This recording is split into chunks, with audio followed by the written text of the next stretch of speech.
মনে হয়? আছে না? কারণ এখন আমরা যেভাবে ফসল উৎপাদন করি, তো উত্তম কৃষি চর্চার আলোকে করতে গেলে কিন্তু আমাকে এইভাবে মানে করা কিন্তু যাবে না, কারণ তখন প্রত্যেকটা বিষয় কিন্তু আমাদের ডকুমেন্টস বা রেকর্ড আকারে কিন্তু রাখতে হবে, তাই না? কারণ এখন আমরা যেভাবে ফসল উৎপাদন করছি, ধরুন আপনি সামনের মৌসুমে বড় মৌসুমে আপনি হচ্ছে বড় ধান লাগাবেন, আপনার একটা পরিকল্পনা আছে যে আপনি সেখানে কোন জাতের হচ্ছে ধান লাগাবেন, সেটা হাইব্রিড হতে পারে, উৎস হতে পারে, কোন জাতের হতে পারে, তাই না?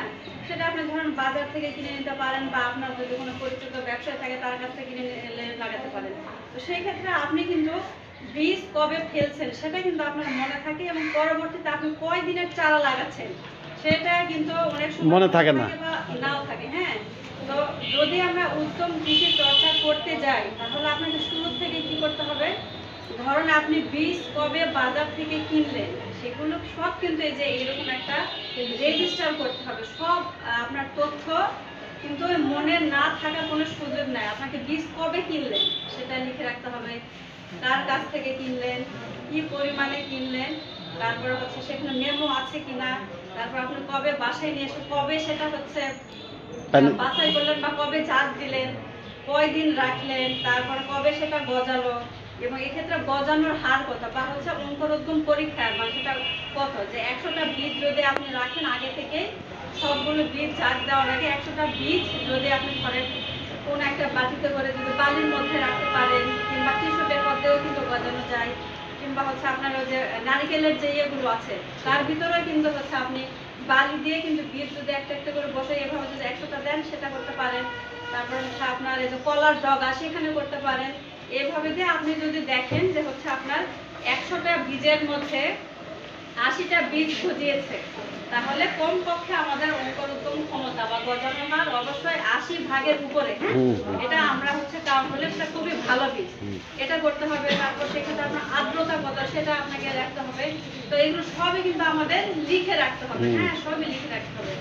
এরপরে আপনি যখন বীজটা জাত দেওয়ার পর যখন অঙ্কুর বের হলো, আপনি যখন বীজতলাতে ফেলবেন, সে বীজতলা আপনি কখন চাষ দিলেন, কিভাবে চাষ দিলেন, সেখানে যে পানিটা ব্যবহার করা হয়েছে সেই পানি পরীক্ষা করে দেওয়া হয়েছিল কিনা, কিংবা সেই পানিতে আপনার হচ্ছে কোনো ধাতব পদার্থের উপস্থিতি ছিল কিনা, যেমন আর্সেনিক হতে পারে বা লেড হতে পারে। হ্যাঁ, আগে যেরকম ধরুন বিভিন্ন কি বলে পানিতে যেরকম আর্সেনিক পাওয়া গেছে, সেগুলো বিভিন্নভাবে যেগুলো পাওয়া গিয়েছিল সেগুলোতে আপনার লাল কালার দিয়ে চিহ্নিত করা ছিল, কারণ ওটা সেই পানিটা মানব স্বাস্থ্যের জন্য খুবই ক্ষতিকর। আমরা যদি উত্তম কৃষি চর্চা করতে গেলে আপনাকে এইটাও কিন্তু পরীক্ষা করতে হবে। তারপর প্রথমে আমরা মাটিও পরীক্ষা করতে হবে, কিন্তু এখন আমরা কিন্তু বুঝতে পারবো না, তাই না?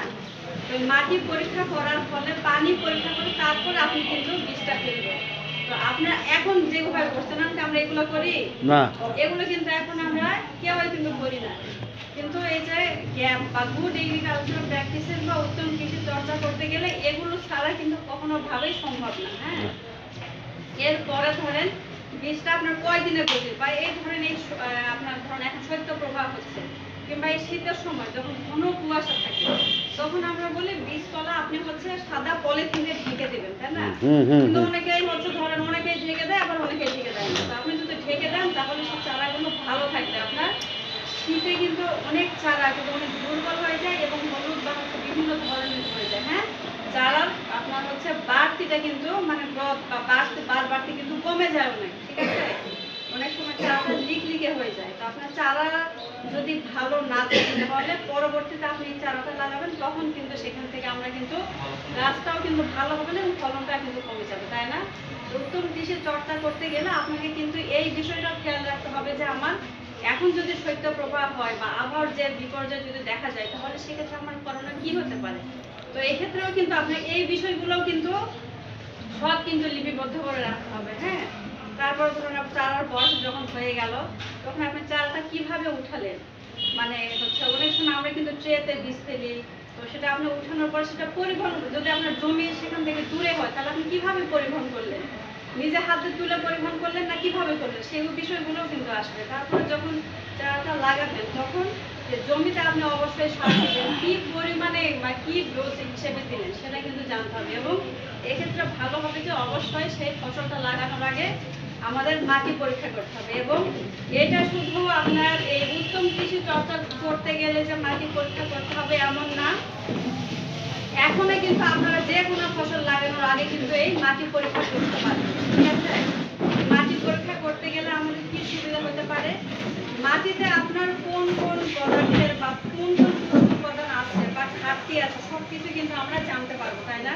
জি। অনেক সময় দেখা যায় অনেক মাটি নিউট্রাল হয়ে যায় বা অ্যাসিডিক বা হচ্ছে এরকম ক্ষারীয়, কিন্তু বিভিন্ন ধরনের মাটি কিন্তু আছে, তাই না? জি। তো এটা যদি আপনি যদি শ্রেণী যদি জানতে পারেন যে আপনার মাটিটা অম্লীয় হয়ে গেছে বা অ্যাসিডিক হয়ে গেছে, সেক্ষেত্রে আপনার করণীয় কি, আপনি তাহলে ব্যবস্থা নিতে পারবেন। তো যদি এরকম অ্যাসিডিক হয়ে যায় তাহলে অবশ্যই কিন্তু আপনাকে দলচন ব্যবহার করতে হবে। হ্যাঁ, দলচন ব্যবহার করলে আপনাকে কতদিন আগে ধরে কিন্তু এটা ব্যবহার করতে হবে। এবং তারপরে অবশ্যই চাষ দেওয়ার সময় 7 থেকে 10 দিন পরে কিন্তু আপনাকে যে কোনো ফসল কিন্তু লাগাতে হবে। তারপরে আপনার সেক্ষেত্রে কিন্তু এই মৃত্তিকা সম্পদ উন্নয়ন ইনস্টিটিউট বগুড়া থেকে এই যে আমাদের মাটি পরীক্ষার পরে তারা কিন্তু একটা সার সুপারিশ কার্ড দিয়ে থাকে। এবং সেক্ষেত্রে আপনার বিভিন্ন যে সার আমাদের দিতে হবে, যে আপনার জমিতে ওই মাটি পরীক্ষা করে যে যে সারের বেশি ঘাটতি আছে সেই ঘাটতিটা তাদের জন্য তারা হচ্ছে গ্রামে সুপারিশ করে থাকে সার। হ্যাঁ, যে কি ইউরিয়া আপনার কত দাম মানে কেমন দিতে হবে সেটা কিন্তু তারা গ্রামে কিন্তু সেটাই কিন্তু দিয়ে থাকে। যে ধরেন ইউরিয়া যদি